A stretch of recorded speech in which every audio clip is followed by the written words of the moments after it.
Assalamualaikum warahmatullahi wabarakatuh. Kami dari kelompok 3 dan 4 akan mempresentasikan materi yang diantaranya adalah komunikasi lisan, berbicara dan menyimak, kelompok kecil atau rapat, dan presentasi. Saya Dika Sapnasumka.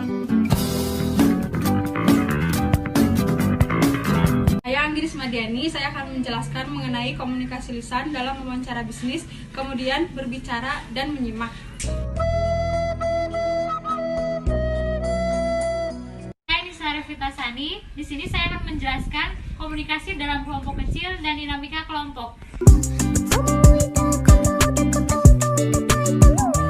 Alfiana Dinopita akan menjelaskan tentang kekurangan dan kelebihan bekerja kelompok. Saya Malia Cantika. Di sini saya akan menjelaskan mengenai pengertian rapat, jenis-jenis rapat, dan syarat-syarat rapat.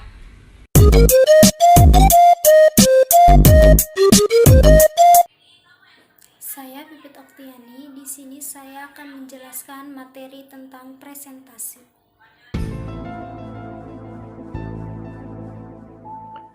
Istilah komunikasi berasal dari bahasa Latin communication, yang berakar dari kata communis, artinya sama makna mengenai sesuatu hal.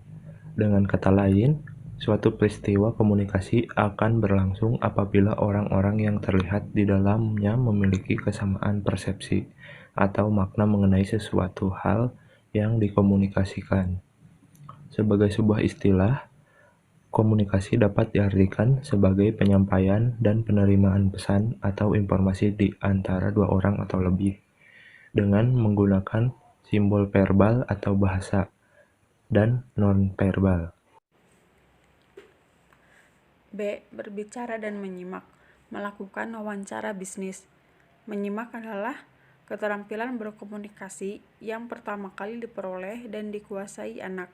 Keterampilan itu memberikan dasar baginya untuk memahami keterampilan berkomunikasi lainnya.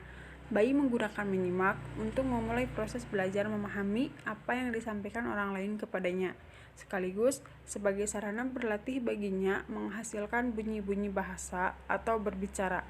Dia menyimak bunyi-bunyi dari lingkungannya, kemudian menghadirkan bunyi itu dalam tuturannya, serta secara tidak sadar membangun pengetahuannya tentang bahasa lisan. Komunikasi dalam kelompok kecil. Komunikasi kelompok kecil merupakan komunikasi yang terjadi ketika 3 orang atau lebih bertatap muka di bawah pengarahan seorang pemimpin untuk mencapai tujuan atau sasaran bersama dan mempengaruhi satu sama lain. Komunikasi kelompok merupakan cara yang paling efektif untuk menyelesaikan masalah dalam masyarakat yang demokrasi. Melibatkan orang lain dan menghasilkan keputusan yang mungkin mempengaruhi kehidupan seluruh anggota kelompok secara dramatis. Namun tidak semua orang suka bekerja dalam kelompok. Banyak orang yang enggan dengan sistem seperti ini, tidak suka bekerja sama dengan orang lain dalam kelompok. Namun karena tugas itu tidak dapat dihindarkan, maka mereka harus melakukannya. Dinamika kelompok dapat dianalisis lebih lanjut dalam beberapa hal. 1. Peran yang dimainkan oleh peserta rapat. Dalam rapat, tiap individu akan memainkan peran tertentu yang membuat kelompok mencapai tujuannya. Terdapat 3 jenis peran, yaitu A. Peran yang berorientasi pada diri sendiri. Peran yang berorientasi pada diri sendiri ini dimotivasi terutama oleh kebutuhan pribadi seseorang. Misalnya, seseorang peserta rapat yang bersifat controlling atau mendominasi rapat untuk memajukan superioritasnya atau masalah yang menyangkut dirinya sendiri dan tidak memperhatikan masalah lain. B. Peran yang berhubungan dengan kelompok.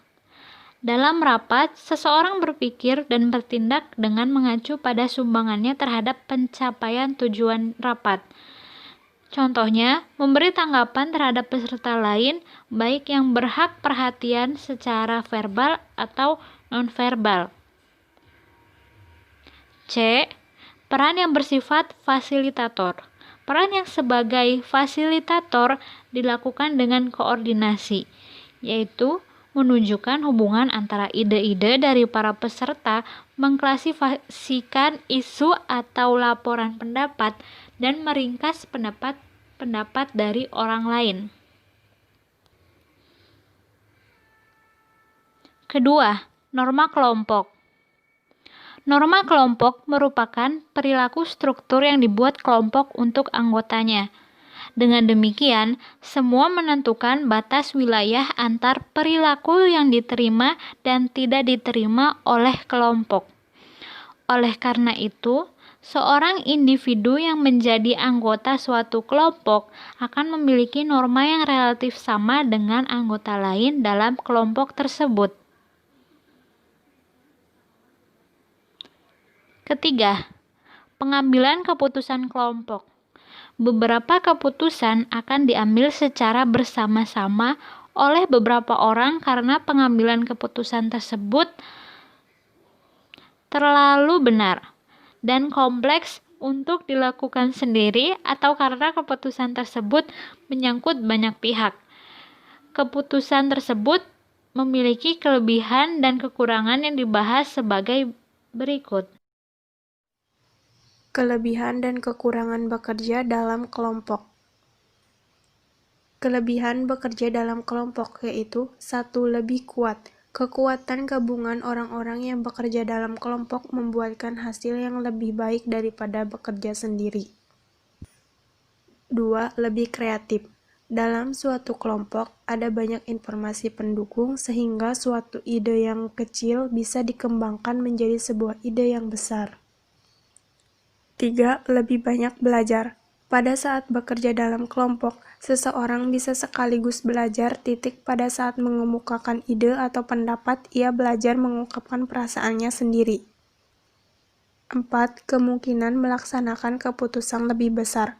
Dalam satu kelompok, orang-orang melaksanakan berbagai keputusan yang perumusannya dibantu oleh anggotanya.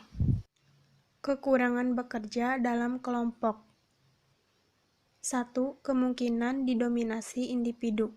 Dalam kelompok seringkali ada orang-orang yang ingin mendominasi suatu diskusi. 2. Mengandalkan satu individu. Bergabung dalam kelompok memungkinkan tanggung jawab anggota kelompok dalam hal memberikan kontribusi yang terbesar ke seluruh anggota. 3. Menekan individu untuk menyesuaikan diri. Dalam satu kelompok sering terdapat tekanan untuk menyesuaikan diri. Pengertian rapat. Rapat adalah pertemuan antara anggota lingkungan organisasi untuk merundingkan atau menyelenggarakan suatu masalah yang menyangkut kepentingan bersama. 2. Tujuan rapat. 1. Untuk memecahkan masalah atau mencari jalan keluar suatu masalah. 2. Untuk menyampaikan informasi, perintah, dan pernyataan. 3. Sebagai alat koordinasi antara intern atau antara ekstern. 4. Agar peserta rapat dapat ikut berpartisipasi kepada masalah-masalah yang sedang terjadi. 5. Mempersiapkan suatu acara atau kegiatan. 6. Menampung semua permasalahan dari arus bawah atau para peserta rapat. 3. Jenis-jenis rapat. Komunikasi kelompok dapat dibedakan menjadi dua macam, yaitu komunikasi kelompok formal atau resmi dan komunikasi kelompok non-formal atau tidak resmi. Komunikasi kelompok formal resmi. Rapat penjelasan yaitu rapat yang diadakan untuk memberikan penjelasan kepada peserta rapat yang menyangkut tentang kebijakan perusahaan atau kantor, misalnya di bidang kepegawaian keuangan, produksi, atau ada juga penjelasan mengenai cara peningkatan prestasi kerja dan cara menggunakan peralatan baru. 2. Komunikasi kelompok non-formal atau tidak resmi.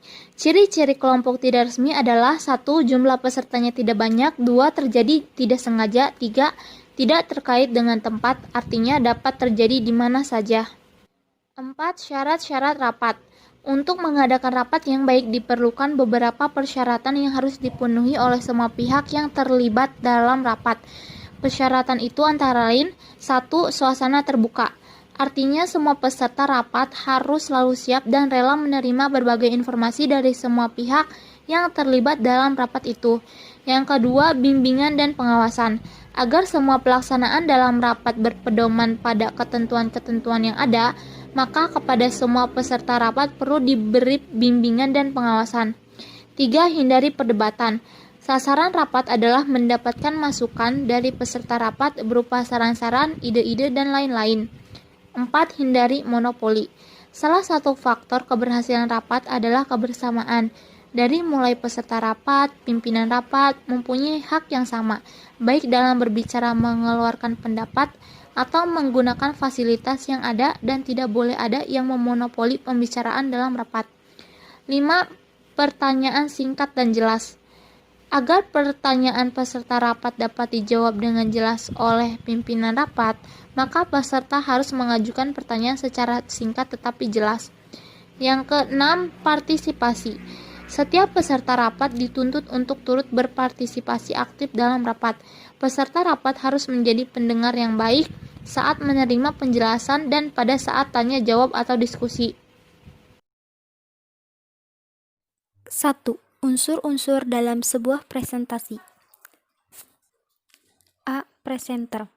Hal yang harus dimiliki oleh seorang presenter yaitu 1. Pengetahuan yang luas, 2. Ketulusan dalam menyampaikan presentasi, 3. Semangat, 4. Praktik.